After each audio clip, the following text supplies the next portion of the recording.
हाँ जी, तो आज का टॉपिक रहेगा पोकाश बोइंग डिजीज और pokkah boeng disease of sugar cane या फिर top rot of sugar cane. ठीक है, सभी है एक ही चीज़, बट हो सकता है नाम आपको डिफरेंट डिफरेंट देखने को मिलेंगे। हो सकता है पेपर में भी थोड़ा सा घुमा के देंगे, तो हो सकता है आपको टॉप रोड के नाम से भी दे दिया जाता है क्वेश्चन, बट बात एक ही है। ठीक है, तो सबसे पहले ये देखेंगे कि जो पोकाश बोइंग डिजीज है वो कहाँ से मतलब कि लिया गया है, ये नाम कहाँ से लिया गया है। ठीक है, पोकाश बोइंग, तो एक पोकाश जो बोइंग है वो नेम कहाँ से लिया गया, एक जावानीज टर्म है। ठीक है, जावा के अंदर मतलब इसको यूज किया जाता है, जावानीज टर्म है जिसका मतलब होता है माल फॉर्मेशन। ठीक है, माल फॉर्मेशन,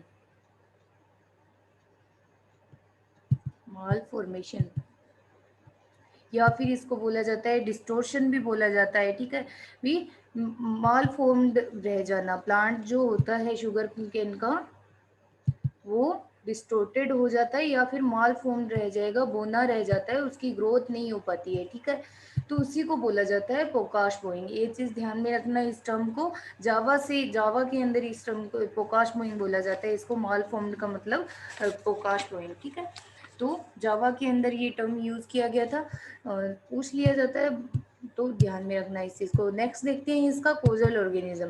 तो कोजल ऑर्गेनिज्म क्या रहता है इसका, ये एक फंगल डिजीज है। ठीक है, तो फंगल डिजीज, तो कोजल ऑर्गेनिज्म क्या रहेगा, फ्यूजेरियम सैकेराई। ठीक है, सैकेराई क्यों दिया है, क्योंकि शुगर केन के अंदर लगती है, तो इसकी स्पेसिस क्या हो जाएगी, फ्यूजेरियम सैकेराई। ठीक है, ये चीज़ ध्यान में रखना।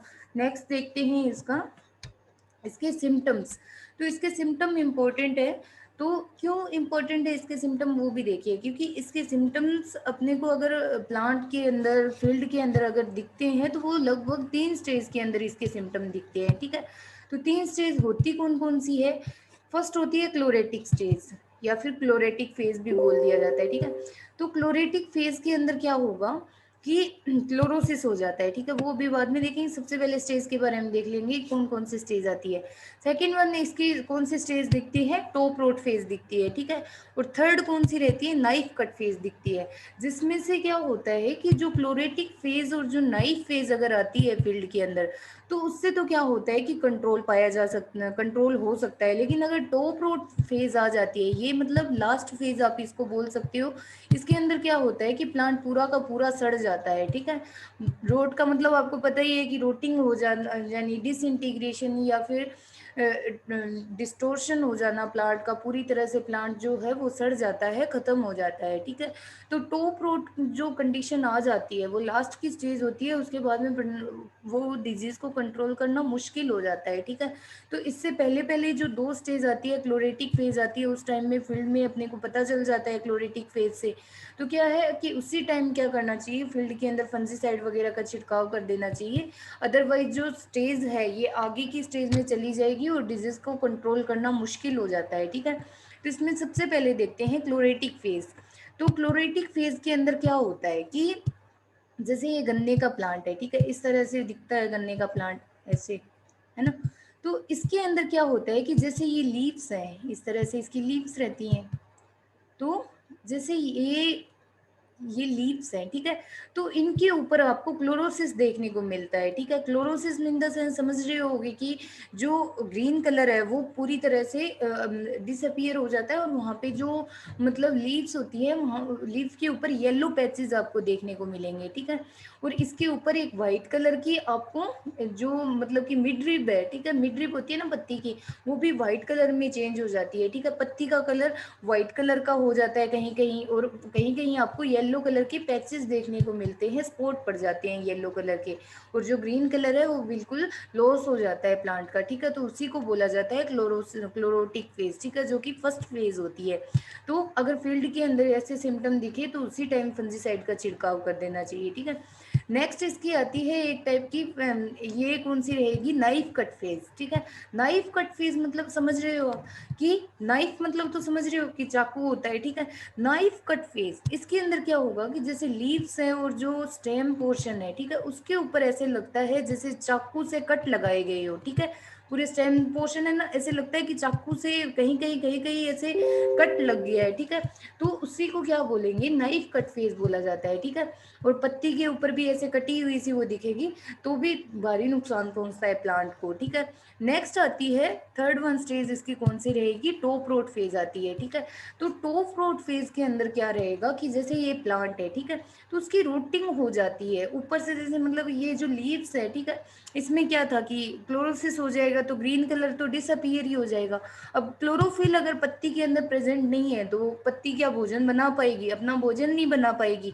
अब भोजन की कमी होगी तो क्या होगा, ऑब्वियस सी बात है कि आपको पता है प्लांट को अगर भोजन नहीं मिलेगा तो ऑब्वियस सी बात है कि प्लांट डेथ, उसकी डेथ हो जाती है, ठीक है।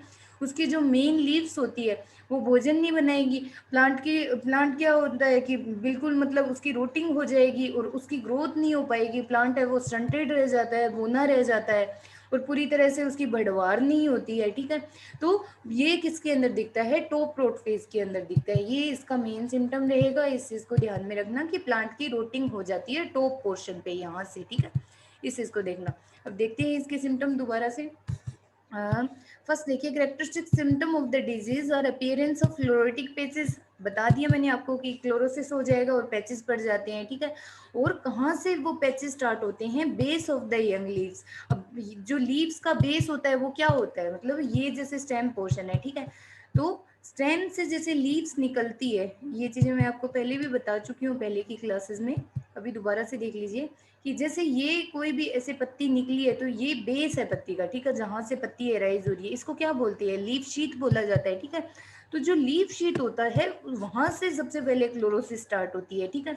नेक्स्ट इसके अंदर क्लोरोसिस जो फेज होती है उसके अंदर एक दूसरा सिम्टम और भी इंपॉर्टेंट है कि जो पत्ती होगी ना वो नीचे नीचे की साइड से ऐसे लगता है जैसे सिकुड़ गई हो, जैसे मतलब आप एक कपड़ा होता है, ठीक है, तो अगर अपने कॉटन का क्लोथ अगर देखते हैं तो वो क्या होता है कि ऐसे सिकुड़ जाता है, उसमें कैसे सिलवटें सी पड़ जाती है ना, सेम उसी तरह से जो पत्ती होती है ना वो इस तरह से सिकुड़ जाती है, नीचे की साइड से आपको सिकुड़ी हुई सी दिखती है, ठीक है। तो ये भी इसका इंपॉर्टेंट सिम्टम है, वहां से अपने को पहचान लेना चाहिए फील्ड में से, ठीक है। नेक्स्ट है, in acute cases disease show distortion of the stock with external और internal cut like lesions and rotting of the apical part of the stock. आपको बता दिया कि कट लग जाते हैं उसमें और रोटिंग हो जाती है, ठीक है। Base of the attached leaves are often narrow, संकीर्ण हो जाएगा base as compare to normal leaves, मतलब कि जो नॉर्मल लीव्स होती है उसके कंपैरिजन अगर करें तो जो मतलब इसका बेस होता है इन्फेक्टेड प्लांट का वो संकीर्ण हो जाता है, नैरो हो जाएगा, ठीक है। अभी आपको बताया कि वो सिकुड़ सा जाता है, ठीक है। नेक्स्ट है, एपिकल लीव्स में also show wrinkling and twisting and mall formed, कि पत्तियां जो होती है वो सिकुड़ जाएगी, मुरझा जाएगी, ठीक है, और माल फॉर्म रह जाती है, उनकी ग्रोथ नहीं हो पाती है, बोनी रह जाएगी, ठीक है। Most of the infected canes generally recovered from the symptom but top rot phase never recover, ये मैंने आपको पहले ही बता दिया कि जो टॉप रूट फेज आती है उसको उससे रिकवरी करना बहुत मुश्किल होता है, रिकवरी कर ही नहीं पाती है, वो लास्ट फेज होती है, उसका एक ही कंट्रोल होता है कि उसको उखाड़ के और फेंक दो, उसको पूरी तरह से डिस्ट्रॉय कर दो ताकि जो इन्फेक्शन है वो आगे नहीं फैले, ठीक है। तो ये इसके होते हैं सिम्टम, अभी आपको आप इमेज से भी समझ सकते हो। ये देखिए क्लोरेटिक फेज, कि आपको बताया कि व्हाइट कलर की ऐसे धारी सी भी पड़ जाती है और येलो कलर के पैचेस भी दिखते हैं लीफ शीट के ऊपर, ठीक है। यहाँ से सबसे पहले बनने स्टार्ट होते हैं, फिर धीरे धीरे पूरी पत्ती के अंदर फैल जाते हैं, ठीक है। और क्लोरेटिक फेज फर्स्ट दिखाई गई है ये देखिए सेकंड फेज में जैसे मतलब लेटर स्टेज आती है तो इस तरह से हो जाएगा प्लांट। और ये देखिए ये है टॉप रूट फेज, ठीक है। तो टॉप रूट फेज के अंदर आपको दिख रहा है कि पूरी तरह से रोटिंग हो रही है, जो प्लांट है वो सड़ रहा है, ठीक है, उसकी ग्रोथ नहीं हो पाएगी, प्लांट है वो बोना रह जाएगा, ठीक है। तो ये इसके मेनली रहेंगे सिम्टम्स। नेक्स्ट देखते हैं इसकी फेवरेबल कंडीशंस। तो फेवरेबल कंडीशंस में क्या देखने को मिलता है, सबसे पहले तो जो डिजीज है वो आती कैसी है, फंगस है, ठीक है। तो वो कैसे फैलेगी, जो इन्फेक्टेड सेट्स अपनी यूज करते हैं फील्ड के अंदर, पहले जैसे डिजीज आई हुई थी वही सेट अगर दोबारा से यूज कर ली है फील्ड में तो वहां से इसका इन्फेक्शन होता है। क्यों, क्योंकि सेट्स के ऊपर क्या होता है, फिजेरियम के जो स्पोर होते हैं वो लगे हुए होते हैं, और जैसे ही आप उनको लगाओगे तो स्पोर है वो आगे आगे प्लांट के अंदर फैलते जाएंगे और पूरी तरह से प्लांट को डिस्ट्रॉय कर देते हैं, ठीक है। नेक्स्ट है relative humidity 70 to 80% relative humidity हो तो वो भी प्लांट को नुकसान पहुंचाती है। नेक्स्ट है टेम्परेचर, 20 to 30 डिग्री जो सेल्सियस जो टेम्परेचर है वो डिजीज को फेवर करता है। और नेक्स्ट है क्लाउडी वेदर और रेनी सीजन। जो रेनी सीजन होता है, ठीक है, जैसे जुलाई, अगस्त, सितंबर, ये 3 जो महीने होते हैं, इन तीनों महीने में ज़्यादा इसका इन्फेक्शन होता है, ठीक है। क्लाउडी वेदर मतलब कि ऐसे बादल से आए हुए होते हैं आसमान में, ठीक है, और जब बारिश होती है तो उस टाइम पे ये जो डिजीज़ है वो ज़्यादा फैलेगी, ये चीज़ ध्यान रखना। नेक्स्ट देखते हैं इसका डिजीज साइकिल। तो अब इसके डिजीज साइकिल में किस तरह से ये इसका साइकिल चलता है वो देखते हैं। सिंपल है, इसमें भी ज़्यादा कुछ भी नहीं है टिपिकल। आप बस इतना ध्यान रखना कि प्राइमरी इन्फेक्शन किसके थ्रू होगा और सेकेंडरी स्प्रेड किसके थ्रू होगा। इसमें बस 2 चीज़ें ध्यान में रख लेना तो भी आप इसको लिख सकते हो, ठीक है। सबसे पहले देखेंगे कि इसका जो पैथोजन है वो कैसे सर्वाइव करता है, कैसे जीवित रहता है, ठीक है। तो इसका जो पैथोजन होता है, जो फ्यूजेरियम, वो लगभग 30 सेंटीमीटर सोइल के अंदर, ठीक है, लगभग 11 महीने के लिए सर्वाइव करता रहता है, ठीक है। सोइल के अंदर रहता है लगभग 11 महीने के लिए। और ये प्लांट डिब्रीज जो होते हैं, मतलब अपने जो प्लांट है वो अगर जैसे मतलब सीजन चला गया तो उसके जो कुछ एक ऐसे पड़े रहते हैं ना प्लांट डिब्रीज, ठीक है, तो उसके ऊपर भी जो फंगस के जो स्पोर हैं वो पड़े रहते हैं, ठीक है। और जैसे ही मतलब कि जो इन्फेक्टेड सेट से ट्रांसफर होते हैं और डिब्रीज से ट्रांसफर होंगे, और जैसे ही उनको न्यू प्लांट मिला तो उसके ऊपर जो ट्रांसफर हो जाते हैं और नुकसान पहुंचाना शुरू कर देते हैं, ठीक है। नेक्स्ट आता है इसका जो सेकेंडरी इन्फेक्शन है वो किसके थ्रू होगा, तो इरिगेशन जो वाटर होता है उसके थ्रू होगा कि स्पोर है वो बह के एक खेत से दूसरे खेत में चले जाएंगे और वहाँ पे नुकसान पहुंचाएंगे, ठीक है। और सोइल के थ्रू भी हो सकता है क्योंकि इसके जो स्पोर हैं वो सोइल के अंदर भी पड़े रहते हैं। नेक्स्ट कहीं कहीं ऐसा भी देखा गया है, कहीं कहीं साइंटिस्ट ने ऐसे भी रिपोर्ट किया है कि ये जो डिजीज़ है वो एयरबोर्न डिजीज़ भी हो सकती है, क्योंकि इसके जो स्पोर हैं वो हवा के द्वारा भी एक फील्ड से दूसरे फील्ड में चले जाते हैं, नुकसान पहुंचाते हैं। तो इस तरह से इसका ये डिजीज साइकिल रहेगा। 2-3 चीज़ें हैं बस इनको ध्यान में रख लेना। नेक्स्ट देखिए इसका कंट्रोल। तो पता है आपको एक फंगस है, फंगस का कंट्रोल वैसे भी और बाकी क्रॉप में जैसे आपने देखा था तो सेम उसी तरह से रहेगा, नॉर्मल जो कंट्रोल रहेगा वो। बाकी इसमें जो रेजिस्टेंट वेराइटीज़ है वो बस चेंज हो जाती है। तो इसके अंदर कंट्रोल देखेंगे, can show knife cut and top root should be rogue out from the field. मतलब अगर नाइफ कट आपको दिखे, मतलब ऐसे लगे कि प्लांट के ऊपर ऐसे लग रहा है, उसके सिम्टम इस तरह के दिखे कि जैसे चाकू ने किसी जो चाकू से मतलब ऐसे कट से लगा दिए हैं, ठीक है, तो उन प्लांट्स को उखाड़ के और जला देना चाहिए, पूरी तरह से फील्ड से डिस्ट्रॉय कर देना चाहिए। और जो टॉप रूट फेज आती है वो उस फेज में भी अगर प्लांट दिखे तो उन प्लांट्स को भी पूरी तरह से जला देना चाहिए, ठीक है। Next disease resistant variety use करना चाहिए, ऑब्वियस सी बात है, इसका बेस्ट कंट्रोल तो यही माना जाता है। तो डिजीज रेजिस्टेंट वेराइटी जैसे COS 8432 हो गया, COS 94257 हो गया, ठीक है। तो ये कुछ गन्ने की रेजिस्टेंट वेराइटी है, इसके लिए ये यूज करना चाहिए। नेक्स्ट है पेयर ड्रो प्लांटिंग या फिर वाइडर स्पेसिंग प्लांटिंग भी अगर करते हैं तो उससे भी काफ़ी हद तक प्रिवेंटिंग हो सकती है, मतलब डिजीज है वो आगे फैलने से रोका जा सकता है। नेक्स्ट है बाविस्टिन का स्प्रे करना चाहिए 1 ग्राम पर लीटर के अकॉर्डिंग वाटर के अंदर, ठीक है। ब्लाइटॉक्स 0.2% और COC मतलब कॉपर ऑक्सीक्लोराइड 0.3% के हिसाब से, या फिर डाइथेन M45 3 ग्राम पर लीटर के हिसाब से फील्ड के अंदर यूज करना चाहिए, ठीक है। ये कुछ केमिकल्स है, फंजीसाइड है, जिनका कि अगर फील्ड में आप यूज करते हो तो इससे काफ़ी हद तक कंट्रोल देखा गया है। नेक्स्ट है 2 और 3 स्प्रे। इनकी अगर ज़्यादा अगर डिजीज आई हुई है तो लगातार 15 दिन के अंतराल पर इनकी 2 से 3 स्प्रे करनी चाहिए फील्ड के अंदर, ठीक है। तो ये आपकी कंप्लीट होती है टॉप रोट और पोकाश बोइंग डिजीज, ठीक है। नेक्स्ट गन्ने की नेक्स्ट डिजीज है ग्रेसी शूट डिजीज। तो ग्रेसी शूट डिजीज है तो वो ये भी आपके एग्जाम के अकॉर्डिंग इम्पोर्टेंट है, क्योंकि इससे डायरेक्ट 5 मार्क्स का भी क्वेश्चन बन जाता है। बड़ा क्वेश्चन इसमें से नहीं आएगा बट छोटे क्वेश्चन बनने के चांसेस रहते हैं ऐसी डिजीज के अंदर, ठीक है। तो सबसे पहले देखेंगे इसका कोजल ऑर्गेनिज्म क्या रहेगा, माइकोप्लाज्मा लाइक ऑर्गेनिज्म, ठीक है। और इस ये वाली जो डिजीज है इसको ऑब्जेक्टिव टाइप क्वेश्चन में भी पूछ लिया जाता है, उसके अकॉर्डिंग भी इंपॉर्टेंट रहेगा, ठीक है। तो ग्रेसी शूट होता है वो किससे फैलता है, माइकोप्लाज्मा लाइक ऑर्गेनिज्म, और कहीं कहीं आपको फाइटोप्लाज्मा भी दिख जाएगा, है एक ही चीज, ठीक है। माइकोप्लाज्मा और फाइटोप्लाज्मा एक ही बात है, तो कहीं कहीं आपको फाइटोप्लाज्मा भी दिख जाएगा बहुत सारी बुक्स में।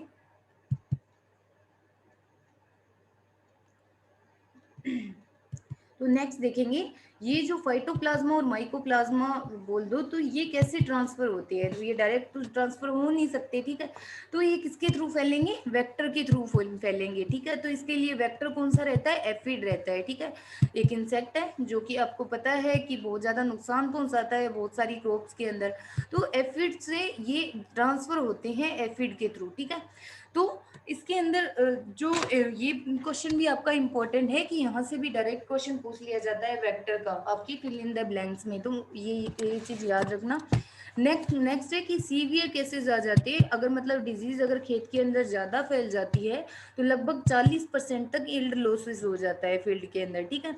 और ये जो डिजीज होती है वो मतलब कि ज़्यादा किससे फैलती है, जो रेटून क्रॉप अगर अपनी यूज़ करते हैं फील्ड के अंदर तो उसके थ्रू भी ज़्यादा फैलती है, ठीक है।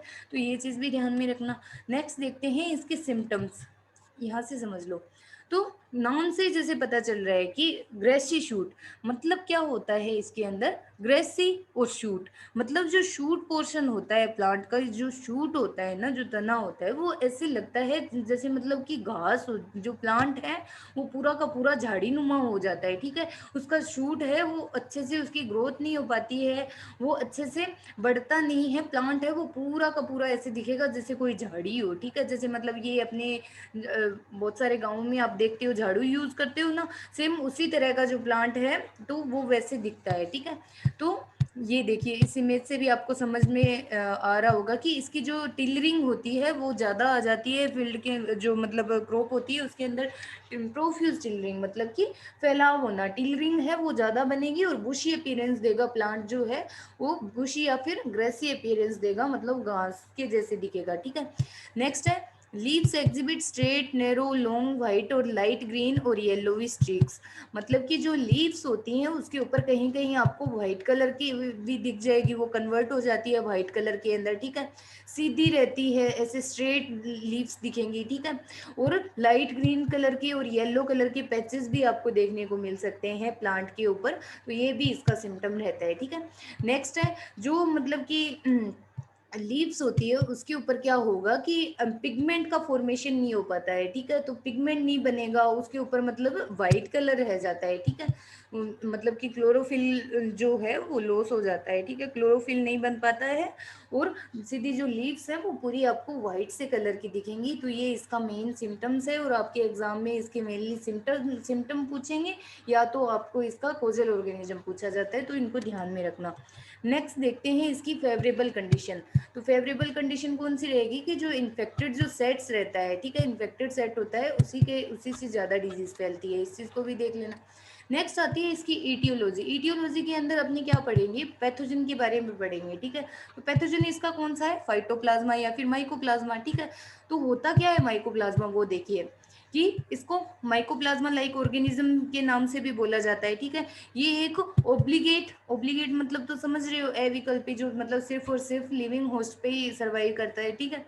नेक्स्ट है इंट्रासेल्यूलर विद इन सेल, ठीक है। सेल एक पर्टिकुलर एक होता है इंट्रासेल्यूलर और एक होता है इंटरसेल्यूलर, इन दोनों के अंदर फर्क है। तो इंट्रासेल्यूलर का मतलब होता है विद इन सेल, मतलब कि सिर्फ जो सेल है उसी के अंदर वो मतलब कि आगे फैलेगा और वहां पे नुकसान पहुंचाता है, ठीक है। विद इन सेल, इतना ध्यान में रख लेना, छोटी सी इसकी टर्म है। नेक्स्ट है इंट्रासेल्यूलर, तो इंटरसेल्यूलर, तो इंटरसेल्यूलर का मतलब क्या होता है, बिटवीन टू सेल, मतलब कि ये जो फैलेगा तो वो मतलब जो दो सेल्स रहती हैं इस तरह से, जैसे कोई भी दो सेल्स है तो इनके बीच में से ऐसे इस तरह से फैलेगा, इस तरह से, ठीक है। तो ये जनरल दोनों टर्म है छोटी छोटी, तो इनको ध्यान में रखना। तो ये क्या होता है, इंट्रासेल्यूलर होता है, ठीक है, भी एक जो सेल है उसके अंदर फैलेगा, ना कि दो सेल्स के बीच में। नेक्स्ट है वाललेस, उसके ऊपर कोई पर्टिकुलर वाल नहीं होती, एक पैरासाइट है ये, ठीक है। और इसकी जो बॉडी होती है वो टू टाइप की होती है, ठीक है, वो स्पेरिकल भी हो सकती है और फिलामेंटस भी हो सकती है। फिलामेंटस मतलब इस तरह से धागे नुमा, ठीक है, और स्पेरिकल मतलब गोलाकार संरचना भी इसकी देखने को मिल सकती है। ये हो गई इसकी इटियोलॉजी। नेक्स्ट देखते हैं इसका डिजीज साइकिल, तो जितनी भी जो आपकी वायरल डिजीज है, फाइटोप्लाज्मल डिजीज है, ठीक है, उसका डिजीज साइकिल इतना टिपिकल नहीं है, सिंपल चीजें हैं उसके अंदर क्या है उसमें, क्या चीज़ें ध्यान में रखना है कि जो भी फाइटोप्लाज्मा है, माइकोप्लाज्मा हो गए, ठीक है, वायरस जो होते हैं वो, उनको ट्रांसफ़र होने के लिए किसी न किसी वेक्टर की ज़रूरत पड़ती है जिसके थ्रू वो ट्रांसफ़र होंगे, ठीक है। तो इसके अंदर वेक्टर का काम कौन करना है, कर रहा है इधर, कि एफिड कर रहा है, ठीक है। तो इसको मतलब कि जो पैथोजन है वो जो एफिड है, ठीक है, तो उसने उसको खाया, ठीक है। तो जैसे ही वो दूसरे प्लांट पे जाता है तो वहाँ पे जैसे दूसरे प्लांट पे वो एफिड इन्फेक्शन करेगा तो उसके साथ में जो पैथोजन है वो एंट्री ले लेगा प्लांट में, क्योंकि ये घाव करेगा, घाव के थ्रू एंट्री मिल जाएगी, ठीक है। एंट्री होगी तो वो फिर वहाँ पे फैल जाता है और पूरे प्लांट को लॉस करना शुरू कर देता है, ठीक है। तो इतना सा इसका डिजीज साइकिल है। और कहीं कहीं इसको ये भी देखा गया है कि जो सोरगम का प्लांट है ना, तो वो भी एक कोलेटरल होस्ट की तरह काम करता है कि उसके ऊपर जो फाइटोप्लाज्मा है वो सर्वाइव करता रहता है, और जैसे ही मतलब शुगर केन की क्रॉप उसको मिलती है तो उसके थ्रू भी वो ट्रांसफर हो जाता है। तो इतना सा इसका डिजीज साइकिल है, इसको ध्यान में रखना। नेक्स्ट देखते हैं इसका कंट्रोल। तो कंट्रोल के लिए क्या देखेंगे इसके अंदर, सबसे पहले तो जैसे जो हेल्दी सेट्स हैं उनका यूज़ करना चाहिए फील्ड के अंदर कल्टीवेशन के लिए, अदरवाइज जो डिजीज़ है वो फैलेगी आपका। अगर इन्फेक्टेड आप सेट यूज़ कर रहे हो तो ऑब्वियस सी बात है कि डिजीज़ जो है वो फैलेगी फैलेगी। नेक्स्ट अब आपको क्या बताया कि जो डिजीज़ है वो एक इंसेक्ट के थ्रू ट्रांसफ़र हो रही है, तो अपने क्या यूज़ करते हैं, जो जितनी भी जो वायरल डिजीज़ है, फाइटोप्लाज्मल डिजीज़ है, तो उनको कंट्रोल करने के लिए अपने को वेक्टर को कंट्रोल करना पड़ता है, ठीक है। अदरवाइज वो क्या होती है कि फील्ड के अंदर आगे से आगे फैलता जाता है, ठीक है। तो जो मतलब कि वेक्टर है तो उनके लिए आप, वेक्टर इसका इंसेक्ट है, तो यहाँ पे इंसेक्टिसाइड आप यूज करोगे, ना कि कोई फंजीसाइड या फिर और कुछ, ठीक है। इस चीज को ध्यान में रखना, पूछ लिया जाता है कभी कभी। तो यहाँ पे इंसेक्ट को कंट्रोल करने के लिए क्या यूज करोगे आप, इंसेक्टिसाइड, जैसे मेलाथियान हो गया, ठीक है। 0.16% के हिसाब से अर्ली स्टेज में इसका छिड़काव करना चाहिए, ताकि जो फाइटोप्लाज्मा है वो आ ही नहीं पाए, ठीक है। इंसेक्ट नहीं आएगा तो ऑब्वियस सी बात है कि जो फाइटोप्लाज्मा है वो भी नहीं आएगा, ठीक है। नेक्स्ट आता है डाईमेथ्योएट, सॉरी इसकी थोड़ी सी स्पेलिंग सही कर लेना, डाईमेथ्योएट, डाईमेथ्योएट और या फिर इमिडाक्लोप्रिड, ठीक है। 2 ml पर लीटर के हिसाब से इसका यूज करना चाहिए फील्ड के अंदर, ठीक है। नेक्स्ट आता है कि जो सेट्स है उनको हॉट वाटर ट्रीटमेंट भी करना चाहिए लगभग 54 डिग्री सेल्सियस टेम्परेचर पर 1 घंटे के लिए, ठीक है। जिससे क्या होता है कि वो उसके अंदर अगर कोई पैथोजन प्रेजेंट है तो वो डिस्ट्रॉय हो जाएगा और वो पूरी तरह से खत्म हो जाता है, ठीक है। नेक्स्ट है रेटूनिंग को अवॉइड करना चाहिए। अगर आप सेम सेम जो पहले जो क्रॉप थी, ठीक है, उसी से अगर आप रेटून क्रॉपिंग अगर ले रहे हो तो ऑब्वियस सी बात है कि उसमें तो वो प्रेजेंट था फाइटोप्लाज्मा, तो वापस अगर उसी से न्यू प्लांट बनेगा तो ऑब्वियस सी बात है उसके अंदर फैलेगा ही फैलेगा, ठीक है। तो इस डिजीज का ये होता है control. And thank you very much. अभी खत्म होती है ये आपकी ग्रेसिशूट डिजीज।